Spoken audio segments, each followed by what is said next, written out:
Sebaik-baik perempuan adalah yang paling ringan maharnya. Ringan itu bukan murah ya. Ringan itu memudahkan. Sebaik-baik perempuan yang paling ringan maharnya itu Islam. Yuridullahu bikumul yusra wala yuridu bikumul usra. Allah pengen memudahkan kalian. Allah gak pengen menyusahkan kalian. Dari mulai mahar aja udah ringan. Sebaik-baik perempuan yang maharnya paling ringan. Dan saya dulu ketika nikah, mahar istri saya itu paling ringan untuk saya. Apa maharnya? Saya ketika nikah kan masih berstatus mahasiswa di Kairo. Jadi ceritanya ayat-ayat cinta gitu. Walaupun saya anak tukang pangkas, tapi alhamdulillah Allah kasih banyak kemudahan. Saya nikahnya tuh di Masjidil Haram loh. Nikahnya di Masjidil Haram. Cuman kita nikahnya itu video call gitu. Nikahnya pakai video call. Saya lagi haji, calon mertua alhamdulillah qadarullah haji juga, istri saya di Mesir. Waktu itu belum jadi istri, calon istri saya di Mesir. Kita video call, cuman kalau dulu kan video callnya tuh mahal, nggak kayak sekarang. Nelfon, saya terima nikahnya, terus saya udah selesai akad, kita suami istri loh. Oh iya, sih gitu. Nah, pas mau nikah, saya kan berangkat ke Mesir itu modalnya, mungkin teman-teman ada yang pernah nonton di YouTube lah cerita saya berangkat ke Mesir, lulus pesantren, pengen ke Mesir tapi nggak punya duit, ikut tes beasiswa nggak lulus. Soalnya nggak pinter lah ya. Pas ikut tes beasiswa disuruh apa, saya ngomong apa. Dia ngomong apa, saya ngomong apa. Pokoknya nggak lulus aja. Akhirnya pas lihat daftar yang lulus, saya nggak ada di situ. Oh nggak lulus, ya udah deh, saya kuliah di sini aja. Terus, tapi saya setiap nonton dulu tuh ada dunia dalam berita ya. Nggak kayak sekarang, dulu ada dunia dalam berita. Terus di akhir dunia berita kan suka ada perkiraan cuaca gitu. Suka ada Kairo. Penasaran, pengen banget ke Kairo. Terus ustadz-ustadz saya juga banyak yang pulang dari Kairo, cerita Kairo tuh keren segala macam. Pengen pokoknya ke Kairo, walaupun nggak kuliah juga pokoknya ke Kairo. Alhamdulillah sejak kecil beberapa kali saya juara musabakoh. Akhirnya ngumpulin ada 10 juta modal berangkat ke Kairo. Pas daftar ke travel, ternyata biaya ke Kairo itu emang 10 juta tiket return. Soalnya visa saya itu visa turis. Dan gak ada biaya hidup untuk tinggal di Kairo. Akhirnya saya mulai galau. Berangkat gak ya? Saya nanya ke Ustadz, saya kayaknya gak jadi ke Kairo deh. Kenapa? Biayanya gak cukup. Berapa emang? Adanya cuma untuk ongkos tiket doang. Gak ada biaya hidup, gak kenal siapa-siapa, gak ada beasiswa. Ustadz saya cuma ngasih satu nasihat yang sampai hari ini saya ingat. Apa kata Ustadz saya? Nan, kamu percaya nggak Allah di Indonesia sama Allah di Mesir itu sama? Ya iya dong Ustadz, masa Allahnya beda? Nah, sekarang Ustadz tanya, yang ngasih kamu makan di Indonesia siapa? Kan nggak mungkin kalau udah gitu saya bilang orang kan ya, atau orang tua. Allah dong Ustadz. Ya udah kalau Allahnya sama, Allah yang ngasih kamu makan di Indonesia, Allah juga yang ngasih kamu makan di Mesir. Ya juga ya. Kamu di Indonesia punya keluarga? Punya, orang tua, keluarga semuanya. Cuma satu doang yang belum punya, dia. Cuman saya nggak ngomong kayak gitu. Terus kata ustaz saya, ya udah berarti nanti Allah juga yang akan ngasih kamu keluarga di Mesir. Alam yajidka yatiman fa'awa wa wajadaka dhallam fahada wa wajadaka ailan fa'aghna. Allah yang kasih, Allah yang memberikan perlindungan, Allah yang ngasih kecukupan, Allah yang ngasih keluarga bernaung. Berangkat aja, Allahnya sama kok. Oh iya ya, benar. Daftarlah saya tuh. Berangkat ke Mesir, gak bawa uang sama sekali. Di kantong saya tuh 0. Sampai di Mesir, alhamdulillah, hari pertama saya daftar di Al-Azhar, dites lagi tuh. Coba kamu dari mana? Indonesia. Oh Indonesia. Kamu bisa ngaji? Soalnya bagi orang Mesir, orang selain Arab kayaknya susah kalau mau ngaji. Dites, bisa ngaji nggak? Dikit-dikit. Coba kamu ngaji. Alhamdulillah saya baca sebaik yang saya bisa, dia nangis baper. Jadi yang tesnya tuh baper langsung nangis, Pak, maaf Pak ya, maaf, saya nggak ada maksud bikin Bapak baper gitu. Terus enggak, Masya Allah, barakallah, dia senang banget dengan tilawah saya. Akhirnya ya udah, kamu dapat beasiswa. Saya curang di situ. Wah, enak gini dapat beasiswa, daftar lagi tuh ke lembaga-lembaga pemberi beasiswa di tempat lain. Akhirnya saya dapat beasiswa 3 lembaga sekaligus, coba bayangin.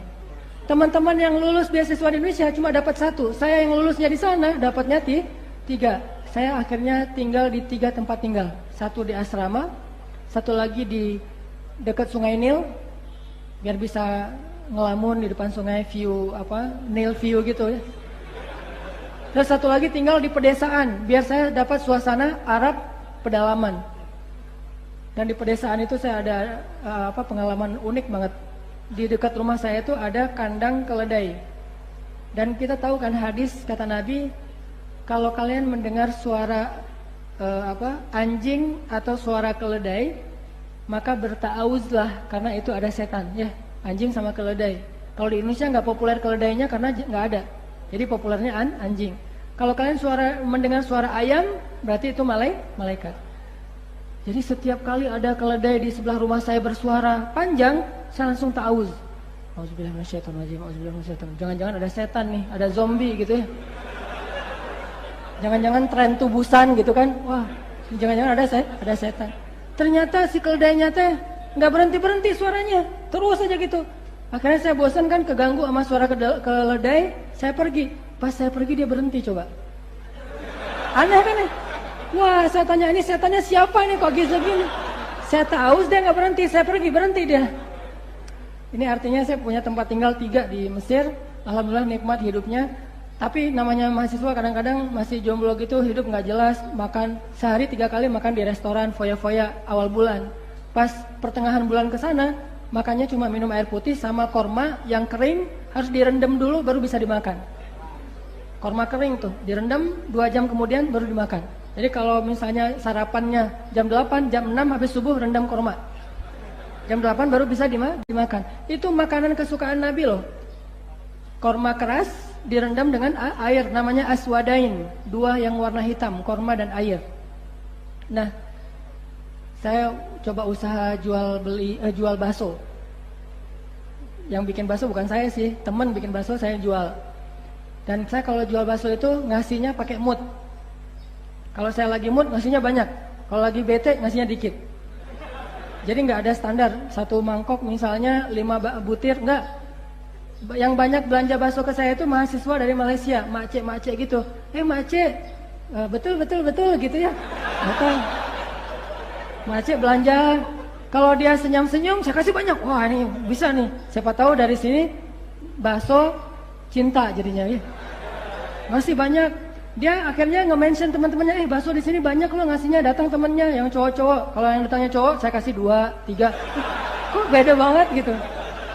Alhamdulillah lakunya banyak dan menghasilkan, jual kayak mini cenger keliling gitu, dolar buat adik-adik baru yang baru datang. Pas saya udah jadi senior gitu, lo masih punya dolar kan? Beli gua. Kan senior punya hak veto kan? Beli gua dolar lo. Oh ya kak. Berapa lo punya? Cuma segini kak, 1.000 dolar. Udah ambil aja semuanya daripada lo tukar berkali-kali. Udah.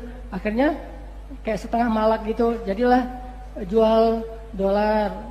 Pernah juga bisnis catering, alhamdulillah bertahan di Mesir. Bayangin teman-teman, kulkas pertama ada di rumah saya di Aceh itu, saya dari Aceh, itu pas saya di Mesir. Saking kita memprihatinkan, keluarga miskin lah ya. Kulkas pertama banget ada di rumah saya itu pas saya di Mesir. Saya telepon ibu saya, "Mak, butuh apa? Abang lagi ada duit nih." "Oh iya," kata Mak. "Bang, ini lagi bulan Ramadan, di rumah kita kan nggak ada kulkas dari dulu. Kalau mau beli es ke tetangga, bisa nggak beli kulkas?" "Oh siap Mak," kirim duit beli kulkas. Bayangin masang telepon rumah aja itu ketika saya di Mesir, daripada emak saya selalu ke tetangga, kalau saya telepon akhirnya habis pulsa saya juga dari luar negeri, dia pasang telepon. Ternyata benar kata ustaz saya, yang memberi kita rezeki di Indonesia itu juga yang ngasih rezeki ketika di tempat yang lain, bahkan lebih daripada yang saya bayangkan. Cuman qadarullah, Allah uji saya justru pas saya pengen nikah lagi nggak ada duit.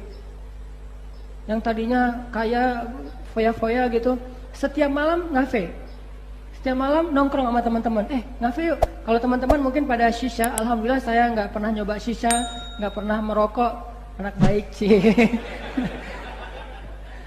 Alhamdulillah nggak pernah narkoba, nggak pernah rokok, nggak pernah shisha. Walaupun rokok shisha mungkin sebagian masih nganggap biasa aja, tapi saya nggak nyoba gitu, cuma ngopi doang.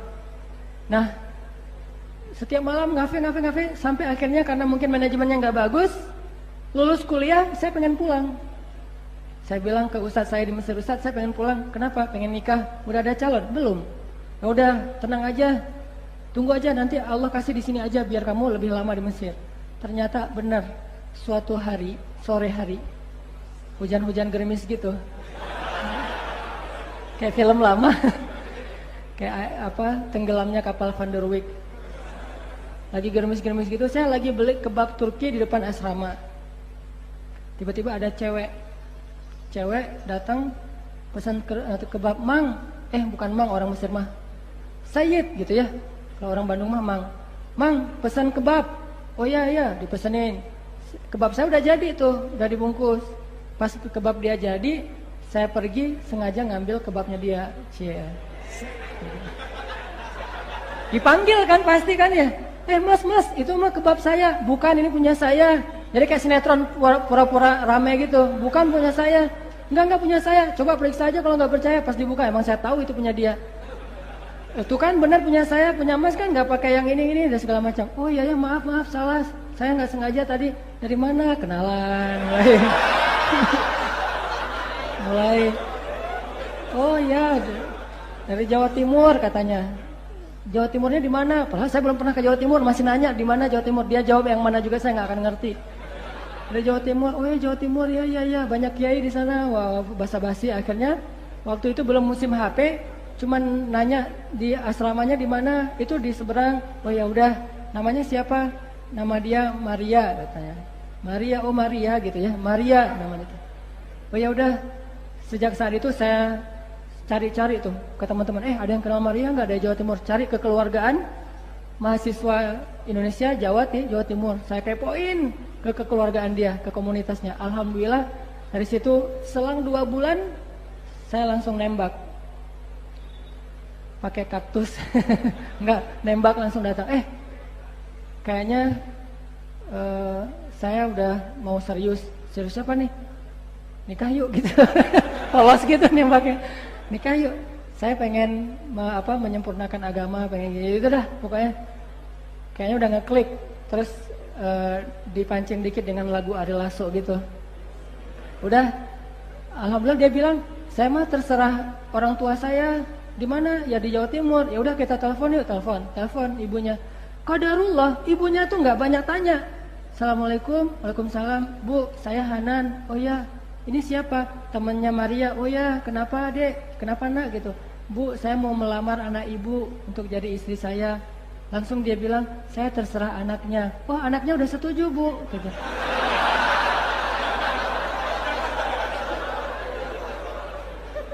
Anaknya udah setuju bu. Oh ya udah kalau gitu ya. Jadi bisa ya bu, siap ya bu, boleh ya bu. Terus aja ditodong-todong gitu. Ibunya akhirnya bilang iya, alhamdulillah. Saya lupa pula, saya bilang assalamualaikum, langsung tutup aja teleponnya. Dia juga kaget pastinya. Alhamdulillah beres dari situ saya haji, tapi maharnya saya pinjem.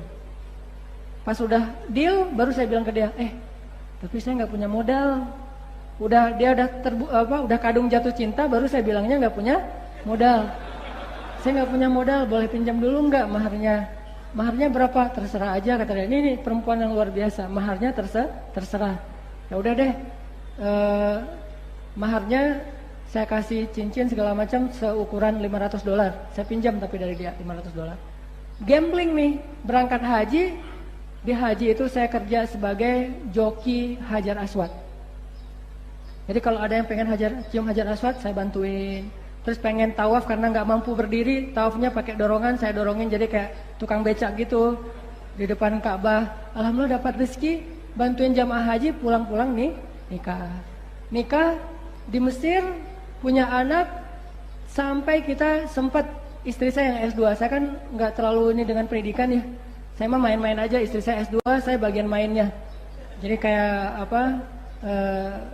film-film yang di Eropa gitu tentang muslim-muslim Eropa. Yang satu kuliah, yang satu jalan-jalan. Istri saya kuliah, saya jalan-jalan. Ternyata dimudahin banget sama Allah. Kenapa? Karena menggunakan cara-cara Allah. Coba kalau kita gunain cara-cara yang lain, itu susah. Nikah itu syariat paling mudah tuh. Yang mempersulit nikah itu bukan syariatnya, pertimbangan manusianya. Ngitung dulu, nih harinya cocok nggak nih? Namanya sesuai nggak nih? Jangan-jangan pas dihitung nama ini sama nama ini kayaknya kalian nggak cocok. Saya juga sama istri saya ditakut-takutin gitu. Kata teman saya, lo nggak cocok lo sama dia. Kalau dipaksain nikah, kalian nggak akan bertahan lebih dari 1 tahun. Saya makin digituin, makin penasaran. Ya udah, gua nikah aja. Kita lihat aja nanti bisa bertahan nggak lebih dari 1 tahun. Ternyata sekarang udah lebih dari 10 tahun. Jadi yang mempersulit syariat itu bukan Allah, justru kitanya dengan pertimbangan-pertimbangan kita. Mikirin hari nikahnya, mikirin kadang-kadang kan kalau datang ke calon mertua suka ditanya kerja di mana dek, gitu kan ya. Padahal betapa banyak orang yang menikah itu nggak punya modal, tapi Allah mudahkan justru setelah menikah. Karena kalau kita belum nikah, rezeki kita itu cuma jatah kita doang. Tapi kalau udah nikah, jadi 2 orang yang punya jatah rezeki, sehingga Allah mudahkan. Habis saya nikah, saya ditawarin ngambil rekaman di TV Mesir. Jadi saya ikut audisi gitu ya, ngantri terus cerita masa lalu gitu biar baper gitu ya. Dan selesai itu ikut audisi. Dari sekian ratus yang ikut audisi, alhamdulillah diambil 10 orang terbaik dan saya masuk 10 besar. Ambil rekaman di TV, itu semuanya terjadi setelah menikah. Ada aja rezeki dari Allah SWT. Sebetulnya ini penting buat calon-calon mertua, gak usah khawatir. Karena Allah gak bakalan mengecewakan hamba yang pengen menjalankan syariat Allah. Gak ada orang yang gara-gara pengen beribadah kepada Allah terus hidupnya jadi susah, itu gak ada. Termasuk menikah itu adalah ibadah syariat. Gak mungkin jadi susah gara-gara pernikahan, gak mungkin. Jadi kalau kita ngomongin nikah itu jangan cuma yang dibicarain bayar listrik, bayar air, tunggakan sekolah anak. Bukan itu. Kalau nikah itu banyak yang lebih seru daripada sekedar bayar listrik. Bayar listrik mah sebulan sekali. Sedangkan 29 hari selama sebulan itu ngapain? Cinta. Nikah itu syariat yang udah selain mudah, nyaman, pahalanya tuh luar biasa. Memandang wajah istri aja berpahala, bayangin. Makanya orang yang udah menikah, sekedar ngelihat wajah istrinya, bagi orang yang masih jomblo itu kayak sholat 2 rakaat loh. Kalau masih jomblo, lo lagi ngapain? Lagi sholat di masjid 2 rakaat. Terus lo lagi ngapain? Enggak, lagi nongkrong doang sama istri. Enggak, sholat duha lo. Enggak, udah ngelihat wajah istri. Ngelihat wajah istri juga pahalanya kayak sholat 2 rakaat. Walaupun tetap tidak menggugurkan perintah untuk sholat duha, tapi tetap pahalanya luar biasa. Nikah, ucapannya juga berpahala. Kayak saya lagi jalan sama istri, atau lagi makan berdua. Saya kalau lagi makan sama istri itu suka 1 piring, nggak mau 2 piring. Gelas juga 1. Jadi kalau udah nikah tuh di rumah gelasnya cuma 1 aja. Karena Nabi SAW kalau minum itu pasti bekas dari bibirnya Aisyah. Jadi kalau ada gelas, Aisyah minum, Rasul dulu, Aisyah dulu. Akhirnya Aisyah minum. Nabi perhatiin, oh itu bagian bibirnya. Dicari sama Nabi, Nabi minum dari bagian bekas bibirnya Aisyah. Sekarang orang bid'ah. Bid'ahnya gimana? Di rumah gelasnya ada 2, papa, mama. Itu minum bid'ah. Kalau minum yang sunnah, tidak ada gelas papa mama, yang ada gelas kita. Gak ada papa mama, adanya gelasnya kita gitu. Dan love. Satu kalau lagi makan, istri 1 piring 1 gelas, istri saya duluan makan, saya perhatiin aja, ngeliatin. Terus dia bilang, ngapain sih ngeliat orang kayak gitu? Enggak, saya lagi heran. Heran kenapa?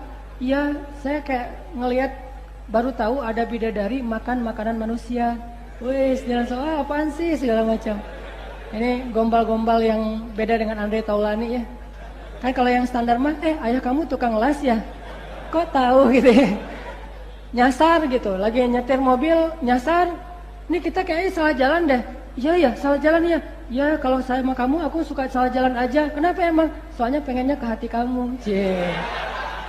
Kalau udah nikah bisa kayak gitu, kalau belum nikah kayak gitu, nggak nambah pahala.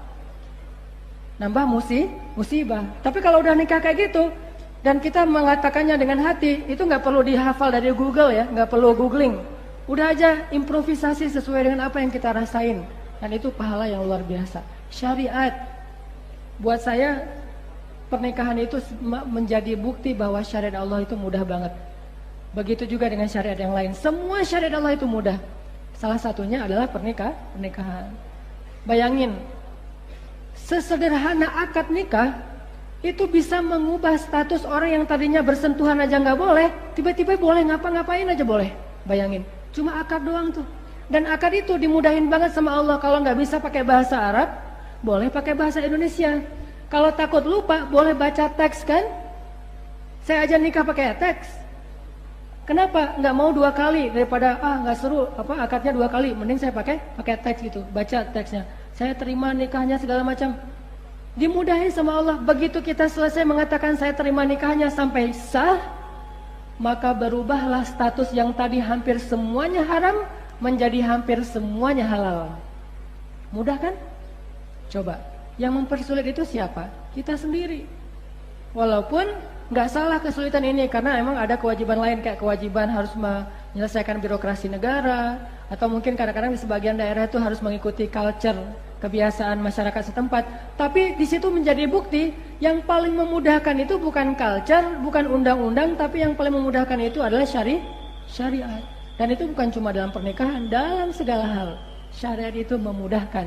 Yuridullahu bikumul yusra. Allah pengen memudahkan kalian. Jadi itu teman-teman makna dari indahnya hidup di dalam naungan syariat.